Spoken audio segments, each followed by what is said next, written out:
I would have to say that there is some inequity in funding, and we need to make sure that these universities are put in a position where they can maintain and survive.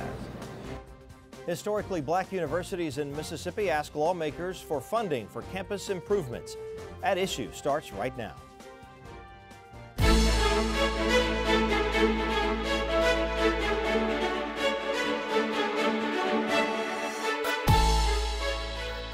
Hello and thank you for joining us. I'm Wilson Stribling. Welcome to another edition of At Issue, where we discuss and debate the critical issues facing the state of Mississippi and how these issues impact you. And we want you to share your opinions and comments with us. Just go to facebook.com/MPB Online News. On Twitter, our handle is @IssueMPB. Also visit our webpage, mpbonline.org. Alumni from Mississippi's historically black universities, Jackson State, Mississippi Valley State, and Alcorn State, are asking lawmakers for more funding for critical needs. The group met with leaders on the House and Senate Appropriations Committees this week. Here's the list of funding needs. Valley is asking for $14 million to repair and reopen 2 dorms on campus. Alcorn is looking for $9 million to provide housing for faculty and staff. And JSU needs $2 million for its School of Public Health. We spoke with Representative Greg Holloway about these requests. Obviously, there is some disparity in the funding because there's no way that a university could get in this condition without something happening. Alcorn State University and Mississippi State University are the only 2 ag schools in the state of Mississippi. Alcorn State University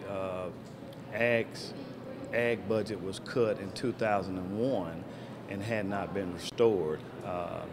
Here we're talking about 13 years later, 14 years later, and it still has not been restored back to its original funding level just in 2001. It had nothing to do with the interest that would have accumulated over the time, the cost of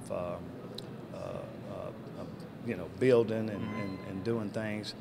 So I would have to say that there is some inequity in funding, and we need to make sure that these universities are put in a position where they can maintain and survive.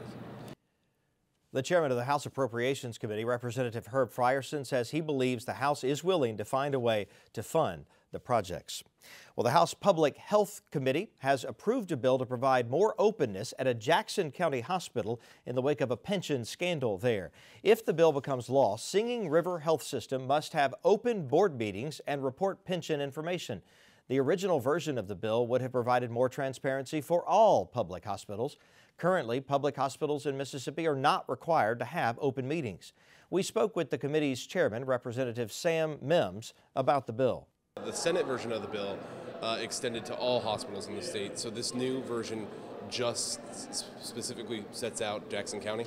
That's correct. Obviously, we had an issue down in Jackson County with the pension reforms that needed to be taken care of, and so we knew that and we needed to address it, and so we have. And so this legislation deals with Jackson County, and again, we will have time as we go down the road to study and how this affects all public hospitals.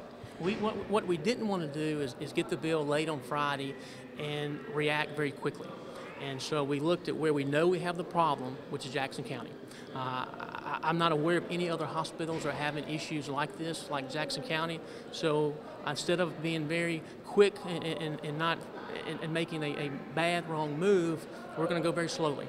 And so we looked at Jackson County and took them into this legislation.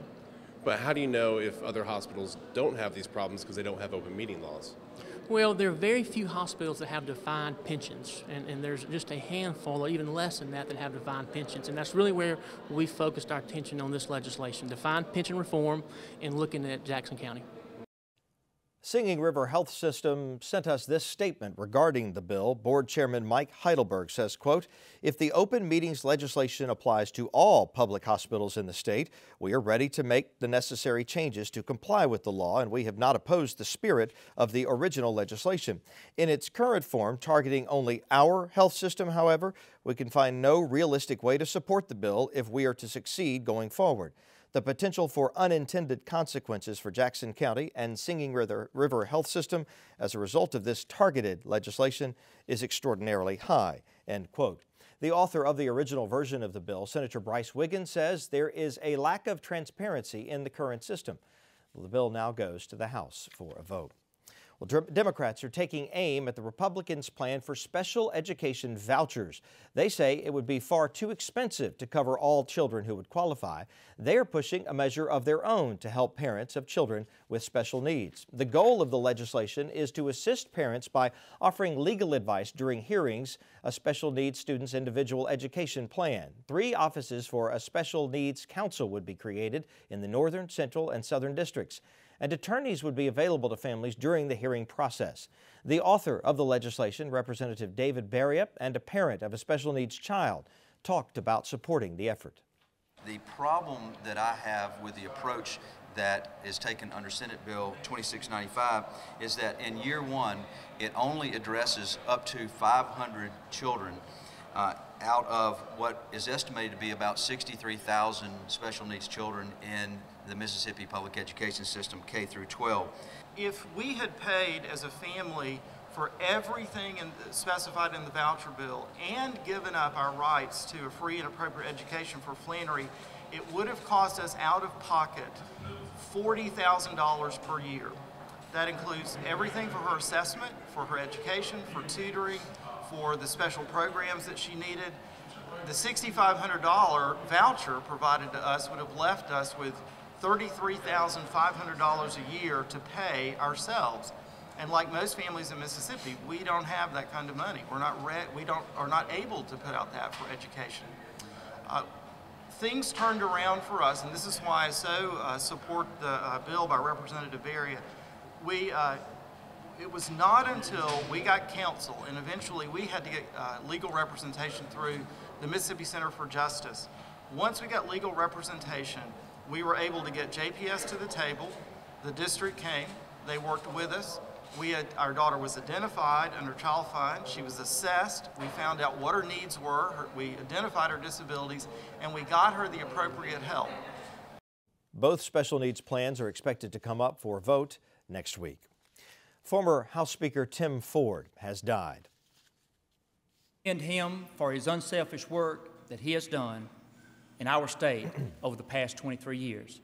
He has served this body well and the people of Mississippi with a dedication and a commitment to a better future. For that, Mr. Speaker, all of us in the state of Mississippi are grateful. Thank you very much for what you've done.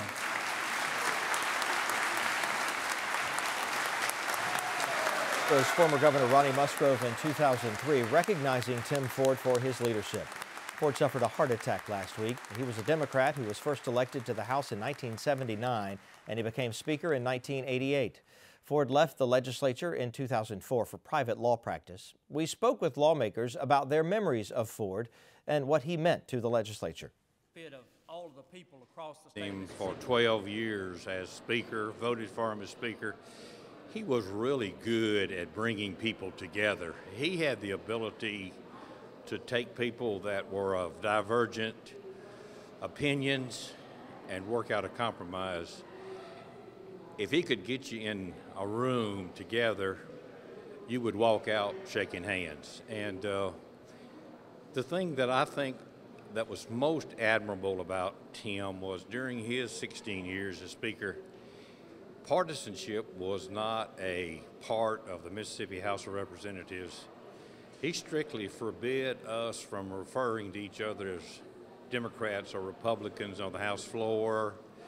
He did not want any sort of caucuses or any sort of committees that were consisted of Republicans or Democrat.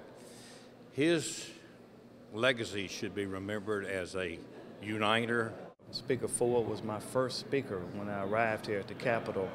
I was sworn in 2000 under Speaker Ford, and he was a very, very good speaker, very strong speaker. He was very fair, and I think what I remember most about Speaker Ford is he was one of the only members, if you will, in the House of Representatives that called me by my first name and called me Gregory.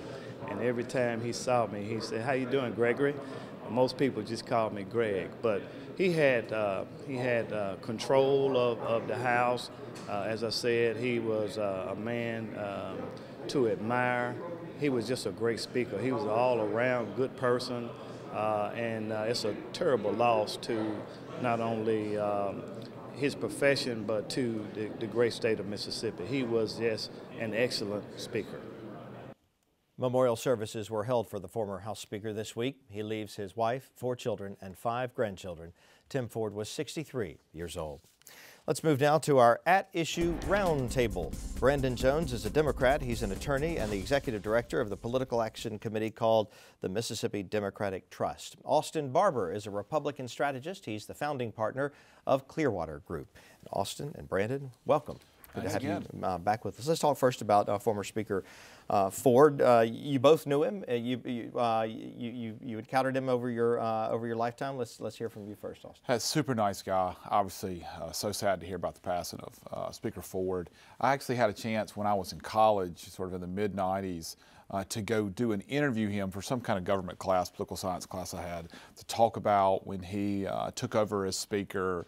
And he just, here's some 19-year-old kid coming down there to spend some time with a speaker to do an interview. Could not have been any nicer. Gave me all the time in the world, was so open. Just very refreshing to see someone at such a young age for me in politics like him. Yeah, just extremely conciliatory. Had a way of bringing people together that really never expected to be together.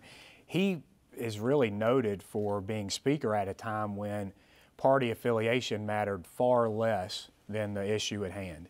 And I think that's something that you heard echoed throughout this week. Well, we heard the comment there about him not wanting folks to refer to each other as Republican or Democrat in certain circumstances. Let's move on to some of the legislation at hand at the Capitol. Let's start with this, the special needs legislation, this idea that parents should have some assistance, whether it's vouchers or whatever, to go and get services for their children somewhere other than the school where they are. Right. Austin and I agree absolutely that special needs families need help in Mississippi. Where we disagree is in the execution of that. And this voucher program is costly. I think $3 million is what we're talking about in the first year of implementation. That only covers 500 of the 63,000 kids that need this kind of help. And so the Democratic plan is pretty simple. $1.5 million to set up offices across the state that would assist these parents in making sure that the district enforces the law. And we've already had some success with that. And you know that that price would not be subject to balloon. And so you're talking about a lower cost, you're talking about more direct need and more direct help. And we've already seen it be successful. Whereas $6,000 through a voucher program, frankly, Austin, per family, that's just not going to cut it for these kids that have real problems. Can I be baffled for a second? Because I'm baffled for a second. Why do we need to get, no offense to my lawyer friend across the table, why do we need to get lawyers involved in this process?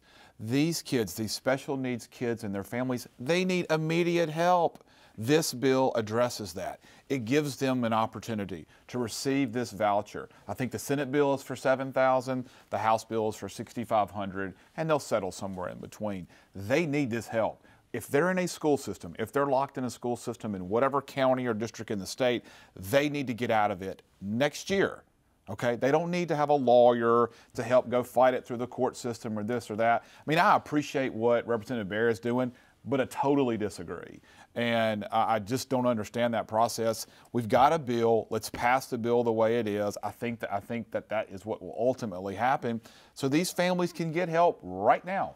In the fall of 2015, they can use that help, and they can use that voucher, and they can go find the right system for their child who's not getting help in the current school system. Well, let's say it works. What about the cost of it if it's rolled out to all the kids who would qualify? Everything that I understand from the budget folks in the House and the Senate and the governor's office, the cost is not going to be an issue. 500, I think it's 500 scholarships in year one. Take a little bite of the apple this year one, see how it goes. But I think the cost is there. I think they have the money to do this. You answered your question about why we need attorneys in this situation, and it's not some type of attorney employment bill. That you're talking about getting these folks in local school districts just to simply apply the law. We're not talking about protracted litigation, and as the family member who just came forward said, we had a $45,000 bill $6,000 would have done nothing to put us ahead.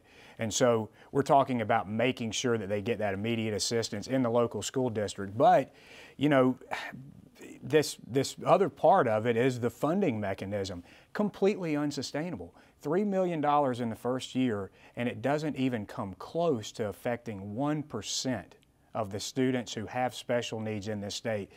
To call that a solution or to say that we need to be defensive about it is a joke. I mean, this is just kind of stuff. It doesn't get us where we need to go. Two retorts to that. One, again, I understand what Representative Barrier is doing. Just I personally disagree with it. These school districts are not taking care of these kids now. If you go get the best trial lawyer, the best defense lawyer, whoever to go attack that school district in court, they're not going to get the situation fixed. Let's get that kid out of that school district into a district that will help them. And what's the alternative? We can take one step forward with 500 kids this year and maybe 2 steps forward the next year with 1,000. Or hey, should we just sit still and do nothing? Is that the Democrats' option? Let's do nothing. Let's leave them in the school districts that are failing them now. You don't believe that, and I know I don't. Well, no, I mean, we've got an option, but what I do appreciate is you did just say what is exactly what we've been saying all along. This is more about getting vouchers into Mississippi public schools than helping special needs kids. Call it what you want. It's about helping these kids. Wide open vouchers. Call it what you want. It's about helping these kids and these families. All right, let's move on. Let's talk about the Singing River Hospital. This legislation started there, but the original intent was to make all public hospitals have open meetings. Now it's been narrowed just to Singing River. We heard the response from Singing River. They don't think that's fair. If you want to apply this, apply it to everybody and we'll go along. Otherwise, we won't. Brandon, you have some experience with Singing River. What's your stand on this? Yeah, well, I mean, we've seen firsthand what happens whenever you don't have a light shined on the use of public dollars. And I've heard the arguments about how we don't want to give some type of competitive advantage to private hospitals and so forth.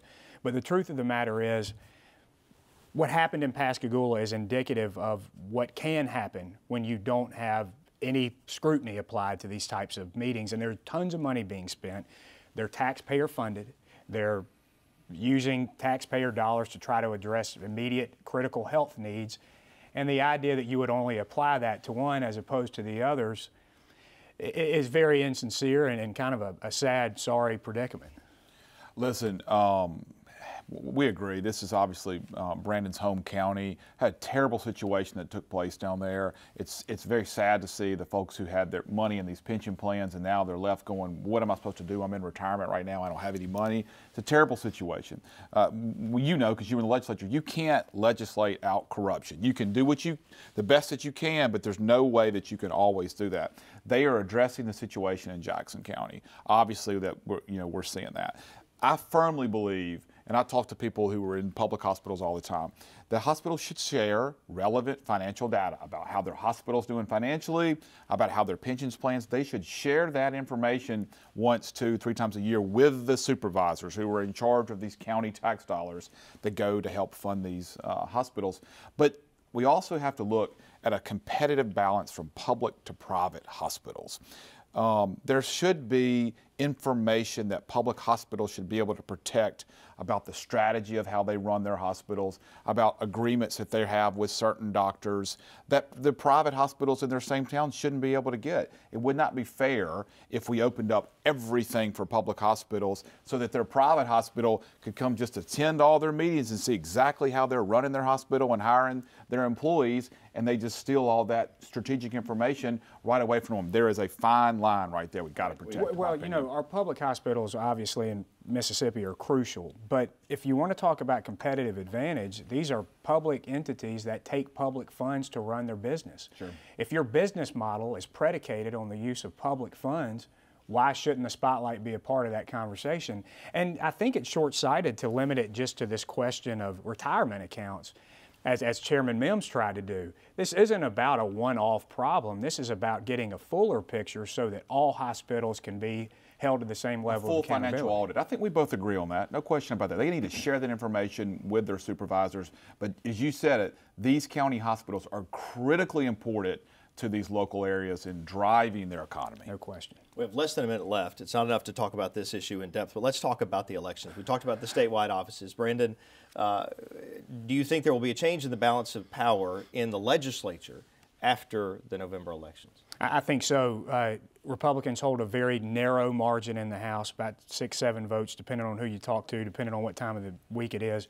Democrats have put 25+ candidates against Republican incumbents, and Republicans have fielded somewhere in the neighborhood of 5 good opponents to Democratic incumbents. If you can do math, then you know the Mississippi House is in play. Yeah, I think it is. I mean, the big race is going to be the House races. We'll see. Looks like the Senate, I would anticipate probably in a minimum a 1 or 2+ gain for Republicans in the Senate. The House will be where the action is, and we'll see. I know these guys are raising a bunch of money. They'll have competitive races in the House.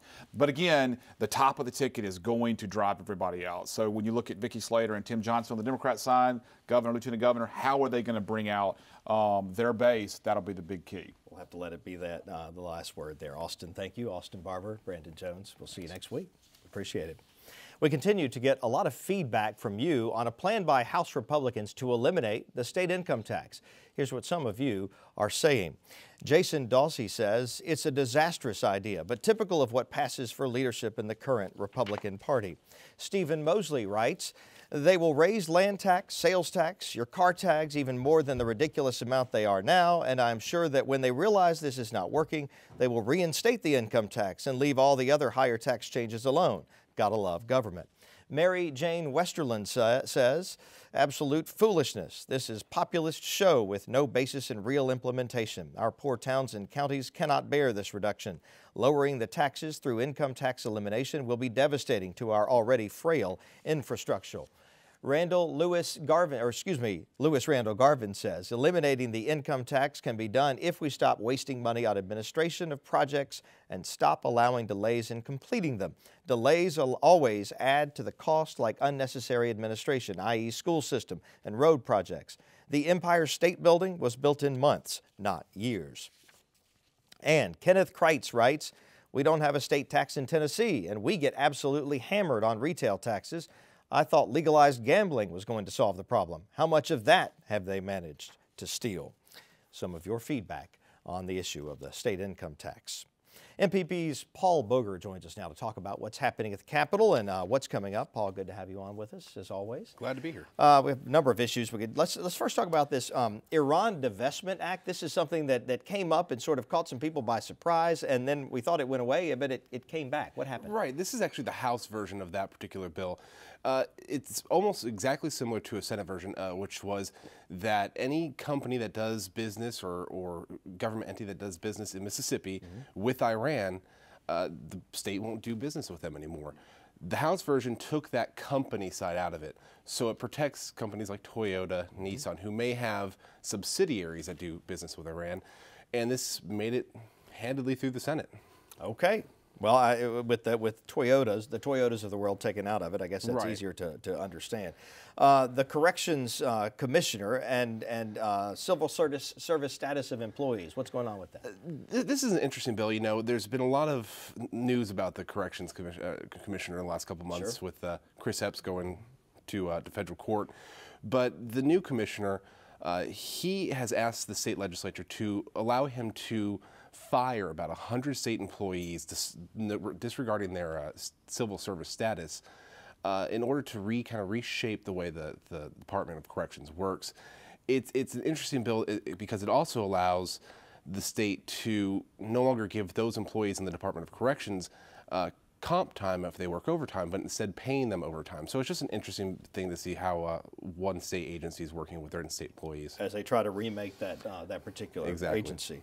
The tax on, the restaurant tax on alcohol, this one's a little confusing to me. Explain to me how this works. Okay, so the House voted on a Senate bill this week that would allow restaurants to not have to pay a $450, $500 tax on every $5,000 worth of liquor they buy, which is being seen as this is a good way to get restaurants to do a little bit more business, get a little bit more people in, maybe lower their drink prices. I was going to say, does it translate to lower drink prices, or does it just mean a little a less taxation burden on the restaurateurs? I think it's the latter. You know, $450 on $5,000 isn't a whole lot of savings that can really trickle down to customers. Okay, what's this about tuberculosis patients and maybe having to go to jail? This was a bill that kind of blew up in the House yesterday. Democrats for this, it's a bill that was kind of pushed by the Department of Health that if a patient who has tuberculosis and is refusing treatment, they would be allowed to be placed in jail, in a county jail. If they refuse treatment. If they refuse treatment. Did we have a TB patient who was refusing treatment? Apparently this happened last year and maybe a little bit the year before. But the thing is that Democrats are saying this could get people sicker. People who are in that jail, people who are taking care of prisoners, may actually get them sick as well. So they were pushing to make sure that these people can either stay home or be placed under house arrest or in a county medical facility. And what's the status of that bill now? Oh, the Democrats killed it. But it was just an interesting debate to see how that would work out. All right, we've got about a minute left. Let's move to next week and some things that are coming up that you think we should keep an eye on. Well, lawmakers are moving through the legislative process. This week they had to get all of the bills out of committee, and now both chambers are debating the other chamber's bills. This week they didn't take up a lot of seriously controversial bills. Next week, that's what they're going to do. If it's can create the least bit of debate, they're going to talk about it. So it's going to be interesting to see what kind of comes out of it. You got the special needs voucher bill, right, like that was discussed. You're going to see a little bit of Common Core, perhaps? Common Core is definitely going to be one of them. It's just going to be interesting to see what really kind of makes it through the Senate and the House. Which means we should have a lively program here on At Issue next week. Lively program is the word. Very good. Paul Boger, thanks as always. Thanks so much. And we thank you for joining us. We're out of time, and we hope you will join us for our lively program next week on At Issue.